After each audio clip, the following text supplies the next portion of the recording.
अवां ॾिसी रहिया आहियो KTV वर्ल्ड ऑफ न्यूज़ यानी ख़बरुनि जी दुनिया।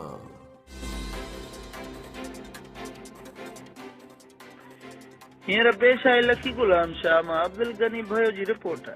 लखी गुलाम शाह चक लॻ ॻोठ होतीअ जो रहवासी अब्दुल्ला सोलंगी जेको राति लियो बिस्किट फैक्ट्रीअ खां घर वापसि अची रहियो हो त रस्ते तां गुम थी वियो आहे। वारसनि भाउ जे अगवा जो शक ज़ाहिर करे छॾियो।